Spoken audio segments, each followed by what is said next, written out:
കിതാബ്. കാലത്തെ മാറ്റിമറിച്ച, കാലത്തിനൊപ്പം സഞ്ചരിക്കുന്ന പുസ്തകങ്ങളുമായി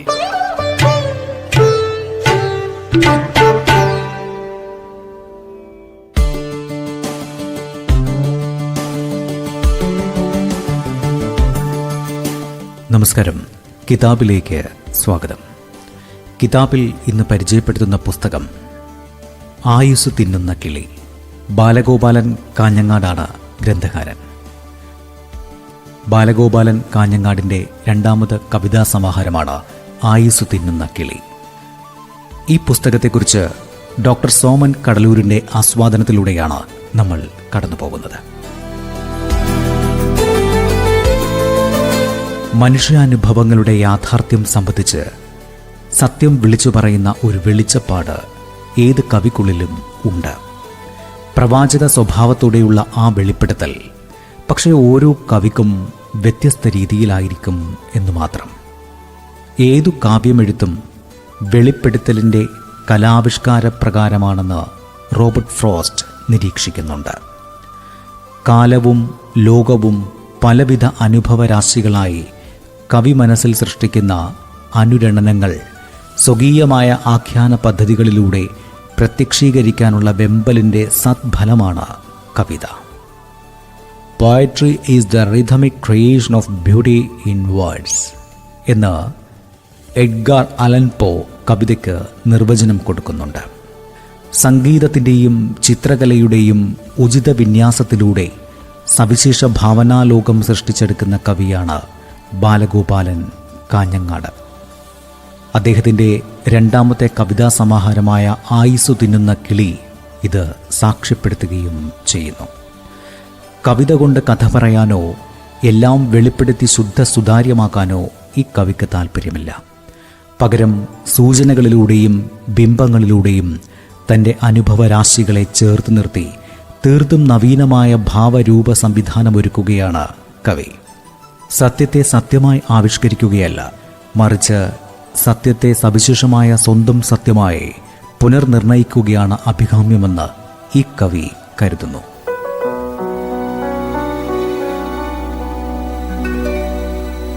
പ്രിയരെ, ഞാൻ ബാലഗോപാലൻ കാഞ്ഞങ്ങാട്, കാസർഗോഡ് ജില്ലയിലെ കാഞ്ഞങ്ങാട് വെള്ളിക്കോത്ത് പേരളം സ്വദേശി.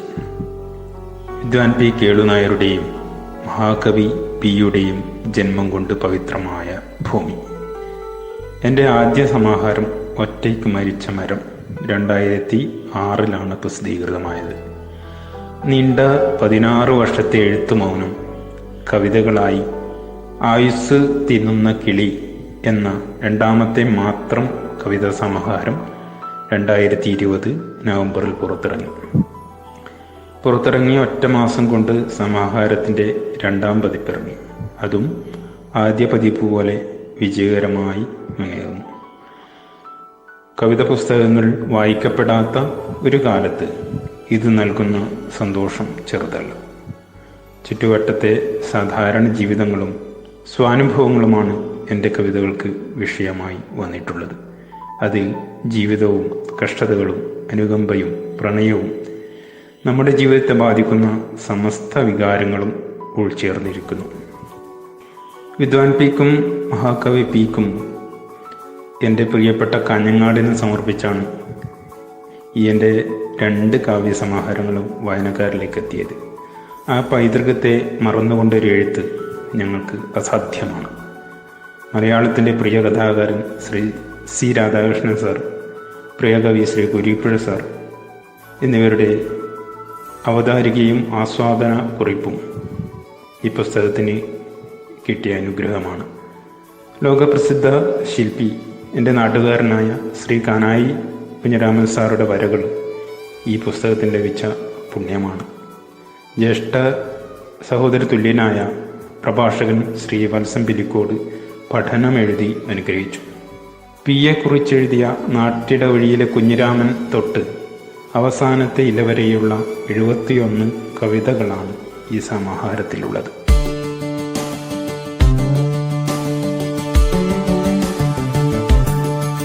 പ്ലേറ്റോ സംഗീതത്തെക്കുറിച്ച് ഇപ്രകാരം പറയുന്നുണ്ട്: Music and rhythm find their way into the secret places of the soul. ആത്മാവിൻ്റെ വിശുദ്ധമായ സ്ഥലിയിലേക്കുള്ള സഞ്ചാരമാണ് ബാലഗോപാലന് കവിതാ വ്യവഹാരമെന്ന് പറയുന്നതിൽ തെറ്റില്ല. ലോകാനുഭവങ്ങളെക്കാൾ ആത്മാവിന് ശരിയെന്ന് തോന്നുന്നവയിൽ പൂത്ത് തളിർക്കുന്ന ഒരു രീതി. നിത്യകന്യകയിൽ പൂത്ത നിശാഗന്ധിപ്പൂവേ എന്ന് പി കുഞ്ഞിരാമൻ നായരെ അഭിസംബോധന ചെയ്യുന്ന കവി ഉടൽ തളിർക്കുന്നു പൂമരങ്ങൾ ഒളിച്ചിരുന്ന നദിക്കരയിൽ എന്ന് മറ്റൊരു കവിതയിലും ആത്മാവിനോട് സംവദിക്കുന്നു. ഒരുപക്ഷെ സുവ്യക്തമായി അർത്ഥം നൽകാത്ത ഈ രീതി കണ്ട് സംഭ്രമിച്ചു പോകുന്ന വായനക്കാരുണ്ടാവാം. അവ്വിധമുള്ള കാവ്യസഞ്ചാരത്തെ തീർത്തും ബാലഗോപാലൻ്റെ എഴുത്ത് വിഭ്രമിപ്പിക്കും. ജലം നേർത്തുവന്നെങ്കിലും നീ ഒഴുകുന്നുണ്ട് പാതി മരണത്തിലും സ്വച്ഛമായി എന്ന വരികളിലും മുറിച്ചു കളഞ്ഞാലും വിട്ടൊഴിയാത്ത ഭാരമായിരുന്നല്ലോ രൂപരഹിതമായി നീ ഒളിപ്പിച്ച നിശബ്ദത എന്ന വരികളിലും ഉള്ളുലയുന്ന വികാരവിന്യാസം ആഴമുള്ള സംഗീതാനുഭവമാകുന്നു. അപ്രകാരമുള്ള കാവ്യാത്മക സമുദ്ര സഞ്ചാരങ്ങൾ ഒരിക്കൽ ആത്മാവിലേക്ക് പ്രവേശിച്ചാൽ പിന്നെ അതിൻ്റെ തരംഗചലനത്തിന് മരണമില്ല. അത് പ്രപഞ്ചത്തിലേക്ക് പ്രാണനെ സ്വതന്ത്രമാക്കുന്നു. മനസ്സിൻ്റെ സ്വാതന്ത്ര്യത്തിനായി ബലമുള്ള ചിറക് നൽകുന്നു. പ്രാഞ്ചി നടക്കുന്ന നിന്നെ വലിച്ചു നടത്തിക്കയല്ലോ ചാട്ട എന്ന് കാൽവരിയിലെ ചുവന്ന പൂക്കൾ എന്ന കവിതയിൽ പറയുന്നുണ്ട്. നിന്റെ അപ്പവും രക്തവും തിന്ന് വീഞ്ഞുകളിൽ ഇണങ്ങിയ ചുവന്ന സന്ധ്യ എന്ന് അതേ കവിതയിൽ യേശുവിനെ പ്രാണനിൽ ചേർത്ത് വെക്കുകയും ചെയ്യുന്നു. ആയുസ് തിന്നുന്ന കിളി എന്ന കവിതാ സമാഹാരത്തിൻ്റെ രചയിതാവ് ബാലഗോപാലൻ കാഞ്ഞങ്ങാടിൻ്റെ ഒരു കവിത കേട്ടിട്ട് തിരിച്ചു വരാം, കവിയുടെ തന്നെ ശബ്ദത്തിൽ. നാട്ടിട വഴിയിലെ കുഞ്ഞിരാമന് ഭ്രാന്തുണർന്ന നേരം വട്ടക്കണ്ണടയിൽ തോർത്തുകൊണ്ട് പുതച്ച് മാനം നോക്കി പുഴയിൽ മുടി ചീകിയൊതുക്കി, മാനം നോക്കി പുഴയിൽ മുടി ചീകിയൊതുക്കി, തോളത്തെ സഞ്ചിയിൽ ചുവപ്പും നീലയും തുന്നിയ കരിമ്പച്ച കവിത പെൺമാറി, ക്ഷൗരക്കത്തി ചുളിക്കാത്ത കവിളിൽ നീളൻ കീശയിൽ നിന്നെ തിരഞ്ഞ തുപ്പൽ മുട്ടായി മധുരത്തിൽ, വൃദ്ധബാല്യത്തിൽ ഒളികണ്ണിട്ട കുഞ്ഞു ചിരിയിൽ കവിത ഇറങ്ങിയ കടാനച്ചന്തം. ചെറിയ ഇടത്തിലും ഒരു കാട് ഒളിപ്പിക്കുന്നുണ്ട് നീ, ചെറിയ ഇടത്തിലും ഒരു കാട് ഒളിപ്പിക്കുന്നുണ്ട് നീ, നിത്യകന്യയിൽ പൂത്ത നിശാഗന്ധി പൂവേ.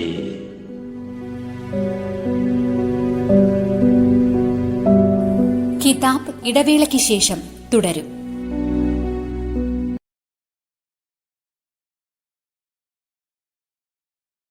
കിതാബ് തുടരുന്നു.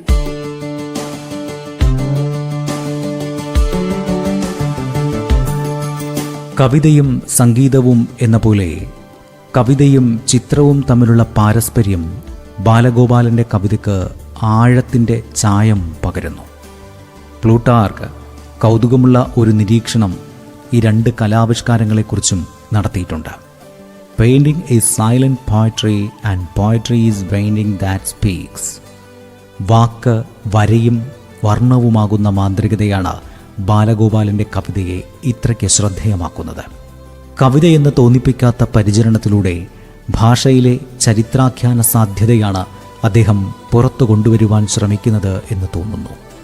ചിത്രകാരൻ മരിച്ചു വീണ നിലാപ്പാടങ്ങളിൽ എന്ന് രാജാ രവിവർമ്മ എന്ന കവിതയിൽ കവി സൂചിപ്പിക്കുന്നു. വേലിത്തലപ്പിൽ ഇരിക്കുമ്പോഴാണ് നിനക്കേറ്റം സൗന്ദര്യം എന്ന് വേലിത്തത്ത എന്ന കവിതയിൽ വാക്കുകൊണ്ട് നഖചിത്രം എഴുതുന്നു കവി. ഒരു കവിയുടെ കാഴ്ച എപ്പോഴും സവിശേഷമായിരിക്കും. പൊതുബോധത്തെ അട്ടിമറിക്കുകയോ അമ്പരിപ്പിക്കുകയോ ചെയ്യുന്ന ലോകാനുഭവത്തിൻ്റെ ഛായാചിത്രമാണ് അയാൾക്ക് വരയ്ക്കാനുണ്ടാവുക. ഏതോ മരക്കൊമ്പിൽ ഞാത്തിയിട്ട കയറിൽ വാഗ്ദാനങ്ങൾ മരിച്ചു കിടന്നപ്പോൾ നിന്റെ ഫോണിലേക്ക് വീണ്ടും നീല അമരികൾ നീല ശരികളായി എന്ന് നീല അമരികൾ എന്ന കവിത അവസാനിക്കുന്നു. അർത്ഥങ്ങൾക്കപ്പുറത്ത് പ്രത്യേകമൊരു അനുഭൂതിയായി പകരുന്ന പടർച്ചയായി തെഴുത്തു നിൽക്കുകയാണ് കവിത. കയർത്തൂക്കിൽ എന്ന കവിതയിൽ അത്യന്തം വിഭ്രമാത്മകമായ ഒരു ചിത്രമാണ് കവി ഒരുക്കുന്നത്. നോക്കുമ്പോഴൊക്കെ തൂങ്ങി ആടുന്നുണ്ട്, മരണത്തിനിടയിൽ മരം പൊട്ടി വീണ് കയർന്നൊമ്പരം. അറ്റത്തെ കുടുക്കെത്ര സുന്ദരം, വലിഞ്ഞ് വലിഞ്ഞ് മുറുകിത്തന്നെ. കവിത സമാധാനത്തിനു വേണ്ടിയുള്ള പ്രവൃത്തിയാണെന്ന് പറയാറുണ്ട്. Poetry is an act of peace. അത്തരമൊരു ആഭിചാരക്രിയയാണ് വാക്കുകൊണ്ടുള്ള കളം വരയിലൂടെ ഈ കവി സാധ്യമാക്കുന്നത്. മരിച്ചു കിടക്കാനിടമുണ്ട് എൻ്റെ കണ്ണിൽ നിനക്കിനിയും എന്നും, പ്രണയജലം മേനിയിൽ തന്നെ പതിക്കുന്നുണ്ടിപ്പോഴും എന്നും, ഇരുണ്ട കനൽ രേഖയിൽ ചിത്രം വരച്ച് ഒരിറക്ക് ജലം എന്നും, കണക്കുകൂട്ടലിൽ വെള്ളിമാൻ പോലെ പെരുത്ത മീൻ കണ്ണിളക്കം എന്നും കവി വൈചിത്ര്യ സങ്കുലമായ ചിത്രപദാവലി നിരത്തുന്നു അനുഭൂതിയുടെ ക്യാൻവാസിൽ.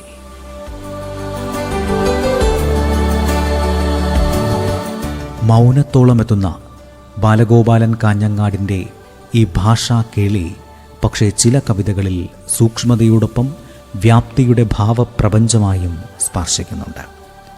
ബീരാൻകുന്നിലെ മാപ്പിളക്കണ്ടങ്ങൾ എന്ന കവിത ഭാഷാപരമായും പ്രമേയപരമായും ഏറെ വ്യത്യസ്തമാണ്.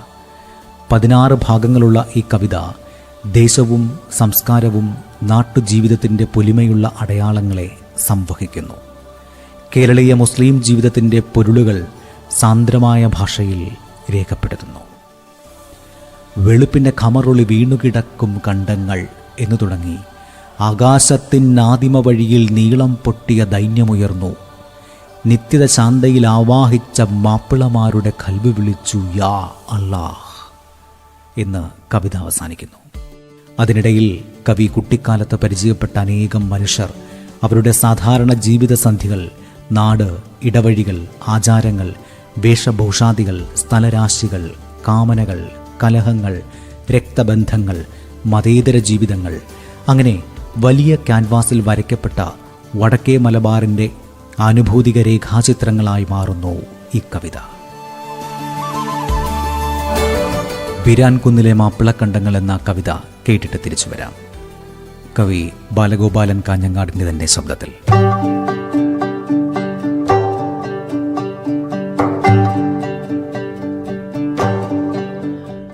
ബീരാൻകുന്നിലെ മാപ്പിളക്കണ്ടങ്ങൾ. വെളുപ്പിനി ഘമറൊളി വെറുതെ വീണുകിടക്കും കണ്ടങ്ങൾ മാപ്പിളക്കണ്ടങ്ങൾ. വെളുപ്പിന് ഘമറൊളി വെറുതെ വീണുകിടക്കും കണ്ടങ്ങൾ മാപ്പിളക്കണ്ടങ്ങൾ. പൊന്നു പെരുന്നാളിൽ നാണം തൊട്ടു തെളിഞ്ഞ നിലാവൊളി കൂട്ടിക്കുഴച്ച് ഉമ്മ വിളമ്പിയ കലത്തപ്പത്തിൽ കോറിയ നീളൻ വര പോലടുക്കടുക്കായി വരമ്പുകളതിരിട്ട് മുറിച്ചന്തത്തിൽ ചന്ദ്രിക പലതായി വീണുകിടക്കും കണ്ടങ്ങൾ മാപ്പിളക്കണ്ടങ്ങൾ. ചോമു മാപ്പിളയുടെ, അത്താറു മാപ്പിളയുടെ, അദ്രാൻ മാപ്പിളയുടെ, കലന്തർ മാപ്പിളയുടെ ഖൽബിൻ നൂക്കിൽ പൊൻകലപ്പകൾ ആഴം കാണാതൊഴുതുമറിച്ചൊരു കണ്ടങ്ങൾ മാപ്പിളക്കണ്ടങ്ങൾ.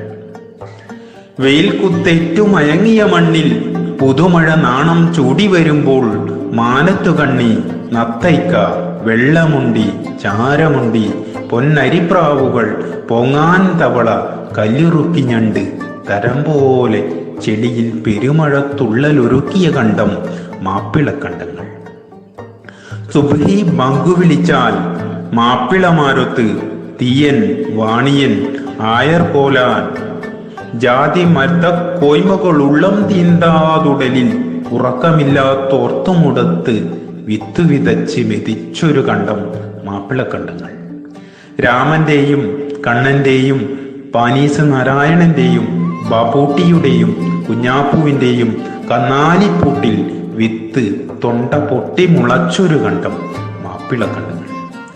ഓ ഓ അർത്ഥമില്ലാതക്ഷരങ്ങൾ വായുവിൽ വട്ടം വരച്ചുച്ചത്തിൽ കാലുകൾ കവിതകൾ പൂട്ടിയ കന്നാലിക്കിതപ്പൊലി കുടമണിയാട്ടിയ നോവിനുടലിൽ വിയർപ്പിൻ പച്ചമരപ്പാട്ട്. കുന്നിൻ മുകളിൽ നിന്നും മെലിഞ്ഞു വന്നൊരു പുഴ കറുപ്പിച്ച കറുത്ത കണ്ടങ്ങളിൽ വെയിൽ കറുപ്പിച്ച കറുത്ത മാപ്പിളമാർ മാപ്പിളക്കണ്ടങ്ങൾ. വിടറുപെണ്ണാം മാപ്പിള ബീവിമാർ മേടച്ചൂടിൽ കതിരോൻ കരിഞ്ഞുണങ്ങുന്നേരം ഇടവപ്പാതിയിൽ തുലാപ്പെയ്ത്തിൽ നനഞ്ഞു കുളിച്ചു വരുന്നൊരു മഴയിൽ വട്ടം പരത്തിയ ചട്ടിപ്പത്തിരി കുടംപുളി ചാർത്തിയ മത്തിക്കറിയും കണ്ടത്തിന്റെ തടിച്ച വരമ്പിൽ കാഴ്ചകൾ വെച്ച് നടന്നൂരു കണ്ടം മാപ്പിളക്കണ്ടങ്ങൾ. ചിരുവും ചിരുതയും മുത്താണി മാണിക്യം മുറുക്കിത്തുപ്പി ചൊപ്പുകലർത്തിയ ചെളിവെള്ളത്തെ കണ്ടതിനാലെ ചോന്നു തൊടുത്തൊരു നീലാകാശം. നാടൻ ശിലുകൾ വൈത്താരികളിൽ ആർച്ചചരിതം പാടി നടന്ന് വാക്കിനുറുമികൾ വീശിയെറിഞ്ഞ് തെളിഞ്ഞോരു കണ്ടം മാപ്പിളക്കണ്ടങ്ങൾ. മണ്ണിൻ ഇന്നലെതൻ താളുമറിച്ചാൽ ഇരുളുടലാർന്നൊരു പാവം ദലിതനെ ഇരുളു പരക്കും സന്ധ്യാചോപ്പിൽ കൊന്നുമുറിച്ച് രക്തം തൂവി വിത്തു കുഴച്ചു വിതച്ചു മെതിച്ച് ചോര കറുത്തു കറുപ്പുടലാർന്നൊരു കണ്ടം മാപ്പിളക്കണ്ടങ്ങൾ.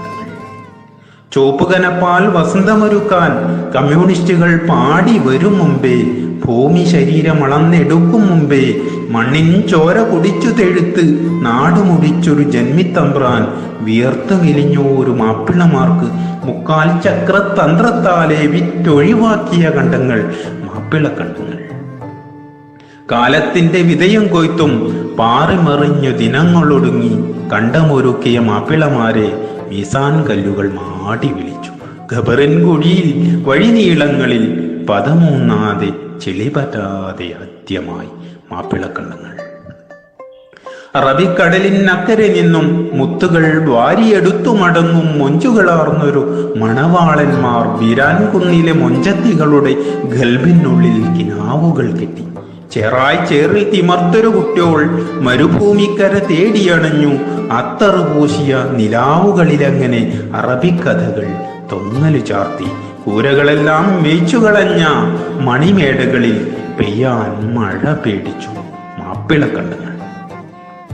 പാടത്തപ്പോൾ വരി നെല്ലു മുളച്ചു, മെലിഞ്ഞു മെലിഞ്ഞ് വരമ്പുകൾ നീർത്തു. പൊള്ളപ്പുല്ലുകൾ തിന്നുകൊഴുത്ത് തീന്മേശകളിൽ പോത്തുപുളച്ചു. കാളകൾ മെല്ലെ നാടുകൾ നേടി നീങ്ങി, വായ്ത്താരികളും ഒച്ചയൊടുങ്ങി. തെങ്ങിന്നോല പച്ചയിൽ നിന്നും വെള്ളക്കുറ്റികൾ പാറി മറഞ്ഞു മാപ്പിളക്കണ്ടങ്ങൾ. വയലിൻ വയറിൽ ചെമ്മണ്ണു നിറഞ്ഞു, യന്ത്രപ്പാച്ചിൽ ജീവനറുത്തു. സ്വന്തക്കാർ ബന്ധുത്വത്തിനുള്ളിൽ മതിലുകൾ ശീഘ്രം വിള്ളലൊരുക്കി മാപ്പിളക്കണ്ടങ്ങൾ. അദ്രാൻ മാപ്പിള, ചൊവ്വു മാപ്പിള, അത്താറു മാപ്പിള, കലന്തർ മാപ്പിള. വെട്ടിമുറിച്ച പാടം കണ്ട് മിസാൻ കല്ലുകൾ മെല്ലെ അനങ്ങി. ഖബറിനുള്ളിൽ നിദ്രയുണർന്നു. കണ്ണിൻ കയ്യുകൾ വാനിലുയർന്ന നിസ്കാരത്തിൽ വിയർപ്പ് പൊടിഞ്ഞു. ആകാശത്തിൻ ആദിമ വഴിയിൽ നീളം പൊട്ടിയ ദൈന്യമുയർന്നു. നിത്യത ശാന്തിയിൽ ആവാഹിച്ച മാപ്പിളമാരുടെ ഖൽബ് വിളിച്ചു യാ അല്ലാ.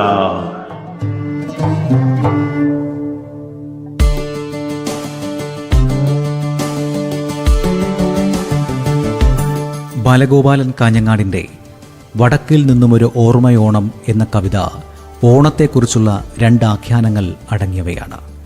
വടക്കൻ കേരളത്തിലെ അവർണ ജീവിതങ്ങൾ പകർന്നാടിയ ഓണോത്സവത്തിൻ്റെ നേർചിത്രം സവിശേഷ ഭാവരാശിയിൽ ഇവിടെ അടയാളപ്പെടുത്തിയിരിക്കുന്നു. കൈപിടിച്ച് തുമ്പികൾ മുൻപേ പറന്ന് വഴി നടത്തി പനന്തത്തകൾ, വന്നോയെന്നെത്തി നോക്കി തൂക്കണാം കുരുവി കരുതലുകൾ എന്നാരംഭിക്കുന്ന കവിത നാം ഇതുവരെ വായിച്ച ഓണക്കവിതകളിൽ നിന്ന് തീർത്തും വ്യത്യസ്തമായൊരു രചനാത്മകത പ്രകടമാക്കുന്നു. ബാലഗോപാലൻ്റെ കവിത ബഹുസ്വരമാണ്. മനുഷ്യനുമായി ബന്ധമുള്ളതൊന്നും തനിക്കന്യമല്ല എന്ന മട്ടിൽ എന്തും ഏതും കവിതയിലേക്ക് ആവാഹിക്കുന്നു. സംസ്കാരത്തിൻ്റെ ഏതടരിനെയും കൂടെ കൂട്ടുന്ന കാവ്യജനാധിപത്യം. നമ്മുടെ സ്മൃതി സംസ്കാരത്തെ തൊട്ടുണർത്തുന്ന പദങ്ങളും അനുഭവങ്ങളും തമ്മിൽ കലർന്നും തമ്മിലിടഞ്ഞും കവിതയിൽ പുതിയ അർത്ഥതലങ്ങൾ സൃഷ്ടിക്കുന്നു. പുതുമലയാള കവിതയിൽ അപ്രകാരമൊരു വഴിമാറി നടത്തത്തിന് തുനിഞ്ഞിറങ്ങിയ കവിയുടെ ശ്രദ്ധേയമായ കാവ്യസമാഹാരം വായനയിൽ സ്വാതന്ത്ര്യത്തിൻ്റെയും സ്വാച്ഛന്ദ്യത്തെയും ആവശ്യപ്പെടുന്നുണ്ട്. കിതാബിൽ ഇന്ന് നമ്മൾ പരിചയപ്പെട്ടത് ആയുസ് തിന്നുന്ന കിളി എന്ന കാവ്യസമാഹാരത്തെക്കുറിച്ചാണ്. ബാലഗോപാലൻ കാഞ്ഞങ്ങാടാണ് കവി. ബാലഗോപാലൻ കാഞ്ഞങ്ങാടിൻ്റെ ആയുസ് തിന്നുന്ന കിളി എന്ന കാവ്യസമാഹാരത്തെക്കുറിച്ച് ഡോക്ടർ സോമൻ കടലൂരിൻ്റെ ആസ്വാദനത്തിലൂടെയാണ് നമ്മൾ കടന്നുപോയത്. കിതാബിൻ്റെ ഈ ലക്കം നമുക്കിവിടെ അവസാനിപ്പിക്കാം. അടുത്ത ലക്കം പുതിയ പുസ്തക വിശേഷവുമായി നമുക്കൊത്തുചേരാം.